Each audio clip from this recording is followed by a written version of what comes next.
Donald Trump's on the warpath in Afghanistan, but it's Pakistan he lashes out at, saying it harbors what he calls terrorists. He warns Afghanistan's neighbor it must stop. But will the US president succeed in ending America's longest war where others have failed? This is Inside Story.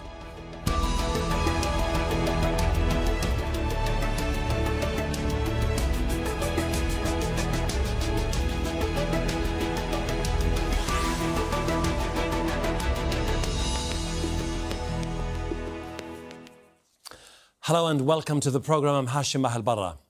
US President Donald Trump is sending more troops to fight the Taliban in Afghanistan.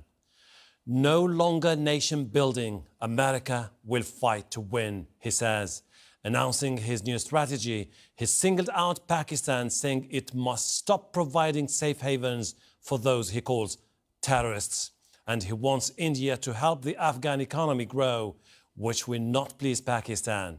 But Afghanistan's chief executive, Abdullah, is urging the two countries to get on board with Trump. We expect from neighboring country and our other partners to consider this new policy as an opportunity. We have like a mutual respect between us and our partners, and we announce our commitment and we are preparedness to talk with anybody who is prepared to talk with us. The Taliban responded to Trump's new plan by promising more violence. In a statement, it said, the Afghan Mujahid nation will never tire of fighting for its independence and bringing an Islamic regime here. If Americans do not withdraw their forces from our soil in the 21st century, Afghanistan will turn into the graveyard for American imperialism. US President Donald Trump endorsed a new type of American foreign policy that he claimed would protect American interests. Although he didn't reveal much information about American boots on the ground, he made it very clear he would put America first. Our Pentagon correspondent Patty Colhane reports. As a citizen, Donald Trump said it was time to get out of Afghanistan. And he says as president, his first instinct was to leave. But he's now convinced more troops are needed to end America's longest war. We will not talk about numbers of troops or our plans for further military activities.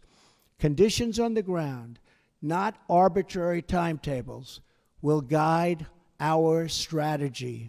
He wouldn't say, but reports are the U.S. will send 4,000 additional U.S. troops. Along with more troops from NATO countries, the president argued the commitment is necessary in order to keep armed groups from finding a base in Afghanistan again. This will bring the total number of U.S. troops to just over 12,000, a far cry from the 100,000 that Barack Obama sent in hopes of forcing the Taliban to negotiate. That didn't work, but military experts argue now this much smaller number still might. Well, I don't think that the commanders on the ground nor the national security officials would have recommended it unless they felt that this had a chance to significantly change the situation on the ground. President Trump also had some tough words for Pakistan, who he says need to do more to get the Taliban to peace talks. We have been paying Pakistan billions and billions of dollars. At the same time, they are housing the very terrorists that we are fighting. But that will have to change. Candidate Trump promised America first. And to some, this might seem like he's going back on that pledge. But with such a small number of troops and really a war that is very rarely talked about in the American media, it is unlikely that he'll get much pushback from the people who made him President of the United States. Patty Colhane, Al Jazeera, Washington.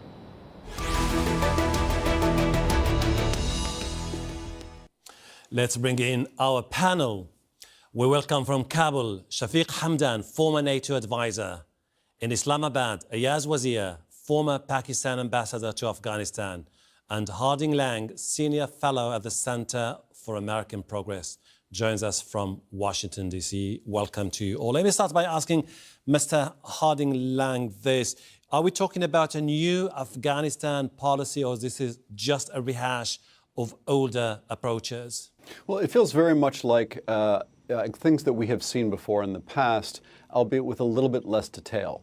Again, at the end of the Obama administration, we saw President Obama make a couple of decisions about limiting the level of withdrawals that he had originally wanted to see to keep a certain number of people, American troops, in the fight on the ground, trained, assisted in combat counterterrorism missions.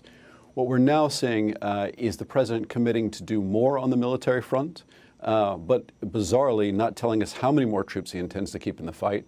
If his commanders if we're to go by the number his commanders has asked for, we're looking at probably 4,000 or so additional troops going in. But it's hard to see how that's going to make a major strategic shift in the battlefield. It may be sufficient to help sort of push back against a rising Taliban, but it's not clear how this is going to fundamentally change the strategic arc of the conflict. Mr. Hamdan, we've seen some positive reactions coming from Afghanistan, where you are. What makes people believe that Trump can achieve what eluded Bush and Obama? What is difference in this new strategy is that it has a regional approach, which includes, besides Afghanistan and Pakistan, India, and as well as giving further authorization to the troops and commander to make decision on the ground.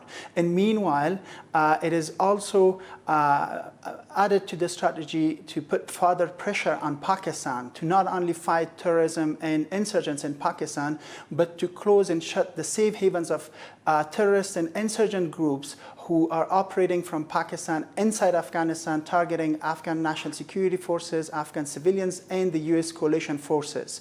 And besides that, it's also directing Afghan government condition-based support to work closely and seriously on government reform. So these are the differences that Afghan people were expecting in this policy, as well as the deadline. Before, every strategy have had an exit ticket attached, but this strategy does not have any end date or any exit ticket for the troops who are operating in Afghanistan, which encounters clearly the message of Taliban, which they were using as they described that you have the watch, but we have the time. I see your now point. the theme is reversed, and it's more that we have the time.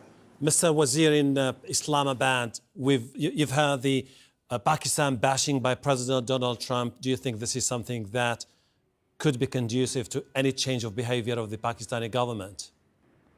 Well, I would feel there is no much difference in putting pressure on Pakistan, because this the US has always been saying since 9/11. I don't forget, or I should say we all remember what Mrs. Clinton has said right over here in Islamabad when she came on a visit, demanding to do more of Pakistan.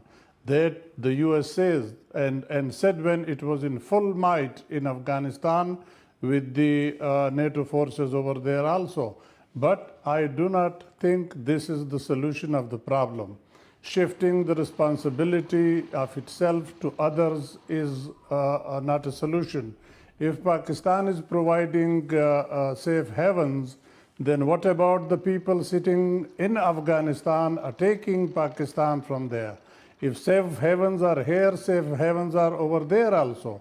Both countries need to look into this problem and address it peacefully. By force, I'm afraid, no one, when the American with all its might and the NATO forces couldn't do it before, I don't think it can be done now when almost half of the Afghan territory is either under the Taliban influence or seriously threatened. So let's not accuse each other. I know what President Trump said. I was carefully attending to his address this morning. He did take a serious note of that, but that, as I said, is not the first time that Pakistan is threatened. We will talk more details about the basic tenets of this whole new approach to Afghanistan. Let me go to Mr. Lang. Mr. Lang, isn't there any concern that the Americans might fall into the old trap, which is basically they say we are here for a short period, they send troops, then they have to commit more troops on the ground, and then to maintain success on the ground, they have to be involved in nation building, and then it takes forever, and then when the anti-war sentiment goes high, they pull out? Well, I mean, I think we're already in the middle of that trap in the sense that we've been there for 16 years in significant troop levels and spending trillions of dollars. We've had up to 100,000 troops on the ground. And now what we have is President Trump saying, in essence, we're going to plus up, likely in a minor way, the level of military commitment. But this time we're not going to put a time-bound condition on it. We're going to base it on conditions on the ground. But then he didn't even bother to tell the American people what those conditions are. And I think that's a very serious cause for concern. If you're going to put additional troops on the ground, you need to explain to Americans how that additional number, you need to tell them how many it's going to be, and you need to tell them why that number is going to make a difference in the arc of the conflict, and under what conditions you're going to bring them back. And so basically, President Trump's speech on this raised many more questions than it answered. Mr. Hamdan, you seemed very confident at the beginning of your intervention, but then when the Americans, along with the international forces operating in Afghanistan few years ago, were more than 100,000 soldiers, they failed to defeat Taliban. What makes you convinced this time that with less than that number, they can make some change on the ground? Actually, there are three reasons. First, I would like to reiterate that when there were more troops in Afghanistan, the situation was different. It was a lot better than what it is today. And actually, the three things that I'm confident about is, first, pressuring Pakistan government, and second is the authorizing the troops to make a decision on the ground, and third, the Afghan National Security Forces are capable enough right now to have the support and assistance of the U.S. forces to tackle the challenges, which is of course serious and a lot worse than what it was in 2014. Therefore, we have requested the United States to continue its support. And just to add into that, I think the strategy has some guarantee as well, as Mr. President said, that U.S. will use all available tools, including diplomatic, economic, and military means to enforce this strategy. So this will guarantee the implementation of the strategy. And as it's already clear to many that President Trump is not joking when it comes to about his policies and strategies, he really sticking to that, and he will ensure that's applied. Mr. Wazir, the American president was very critical of Pakistan, praising India, asking the Indians to be involved in helping the Afghan economy. Aren't you concerned that this could further strain ties between the two countries, the two arch rivals, that could have a bad impact on the future of Afghanistan? Well, very rightly said. This certainly raises antennas here in Islamabad, because as you said, he accused Pakistan, while in fact before that he did admire the sacrifices that Pakistan made in fighting this war. But then immediately he turned around and he accused Pakistan of safe havens, and then immediately demanded that it should take action. But you rightly, as I said, you rightly said that inviting India to invest more in Afghanistan, that the Indians are already doing, on which nobody has any objection. But the Indians' presence, which they use for being present in Afghanistan against Pakistan, that is of serious concern. And I think President Trump said that India should help us in fighting this menace.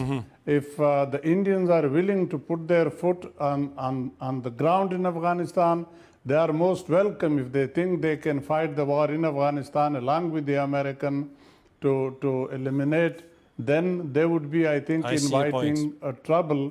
But let's not forget, one thing. Let me finish with that. Very briefly, if you don't mind. That Pakistan is the immediate neighbor of Afghanistan. India is sitting far away. It is not an immediate neighbor. So that makes the hell of a difference. You cannot afford to completely deny the sacrifices denied to Pakistan. Pakistan can play a very, very important role in bringing peace to the region, but this is not the way of pitting one and beating the other. India should also look into the problem that it has created in Kashmir. We'll go into more details about the way out of this crisis and what kind of influence Pakistan can bring to bring about a peaceful solution to this crisis.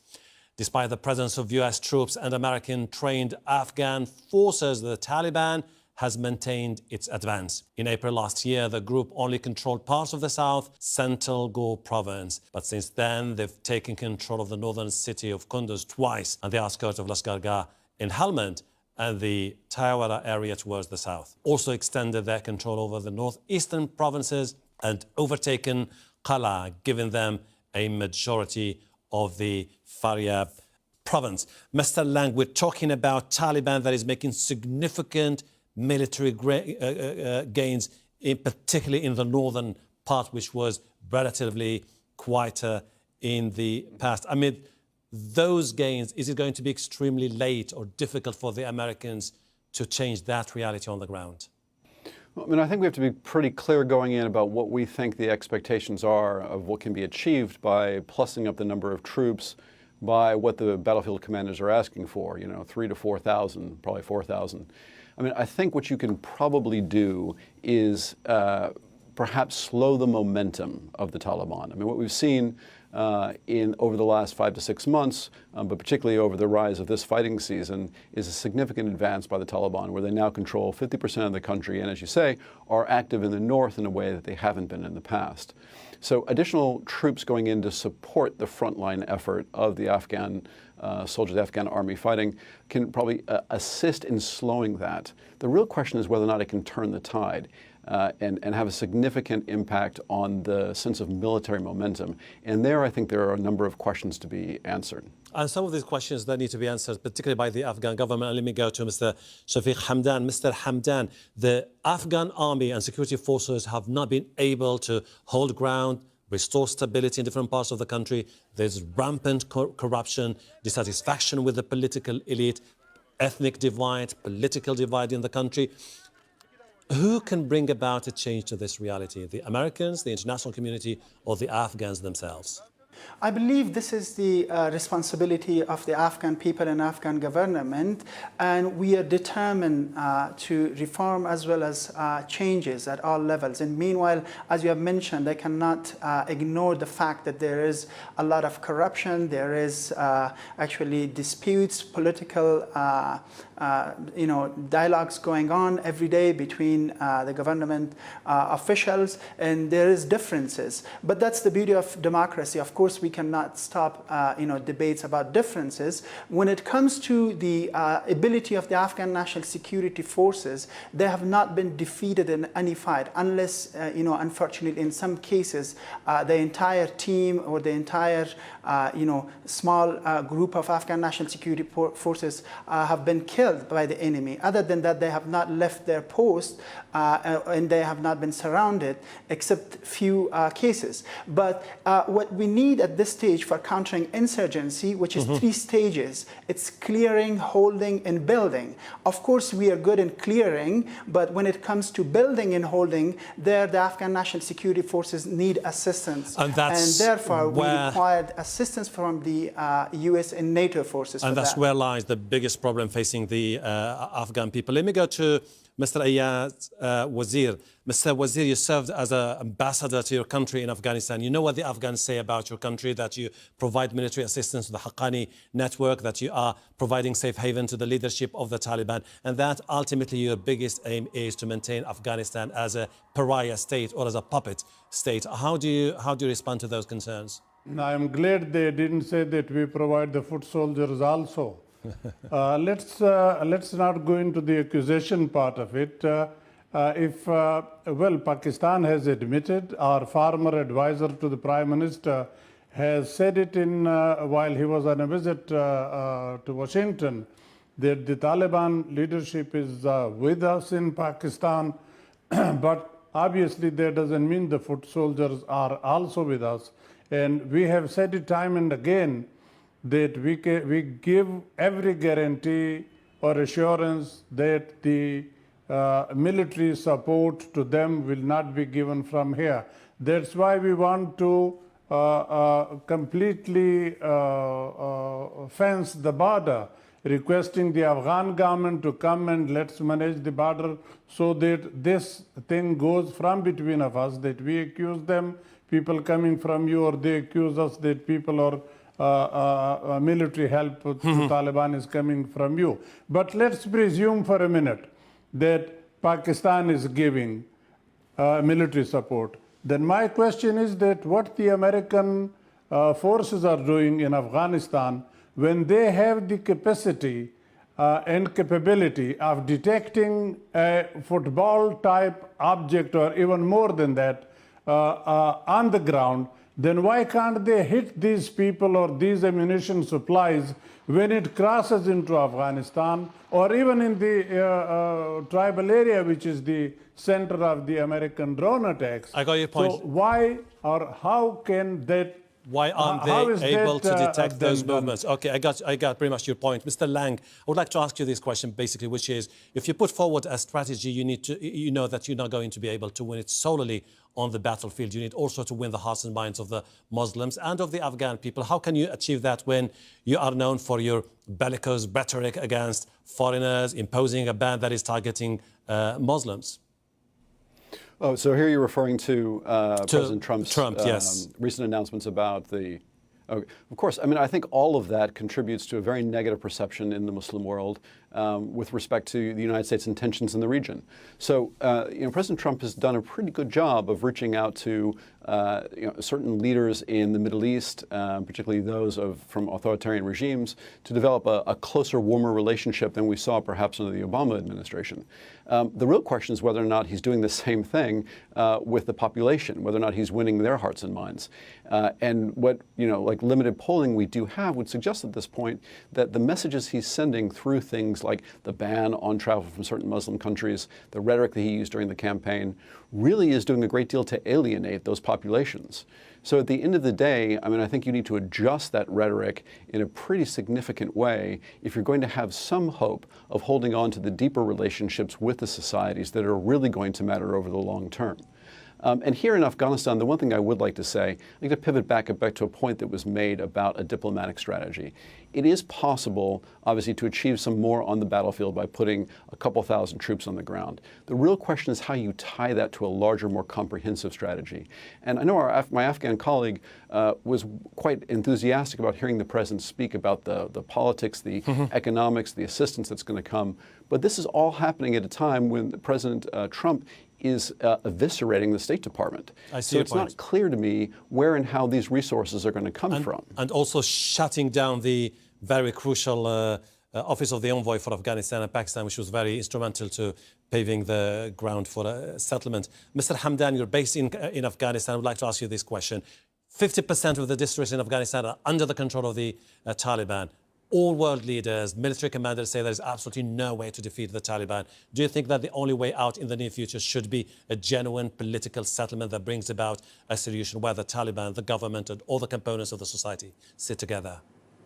I would like to clarify that all these 50 districts are not under the control of Taliban. There are areas where Taliban has their influence, but they do not control the entire district, which is a large area. Of course, when it comes to the settlement and solution, the military means are not the only means to settle the solution or resolve the problem in Afghanistan. It requires a political settlement, peace negotiation, and reconciliation. Of course, let me also mention about the role of Pakistan when it comes to peace and reconciliation. In the last at least 1 decade, the world community, Afghan government has tried to reach the insurgents or the Taliban through Pakistan for peace, settlement, and reconciliation. But Pakistan has played a devil game, and then every effort to reconcile with Taliban has been failed because of the Taliban, Pakistan's interference. And that's why the office for the special envoy for Afghanistan and Pakistan was not evaluated useful. Therefore, it was omitted. That was a good step. And now the approach of triangle, Afghanistan, India, and Pakistan will be more effective. Thank you very much indeed. We'll have to leave it there.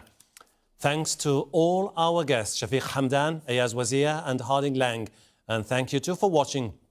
You can see the program again anytime by visiting our website, aljazeera.com. And for further discussion, go to our Facebook page. That's facebook.com/AJ Inside Story. You can also join the conversation on Twitter. Our handle is @AJ Inside Story. From me, Hashim Ahlbara, and the whole team here. Bye for now.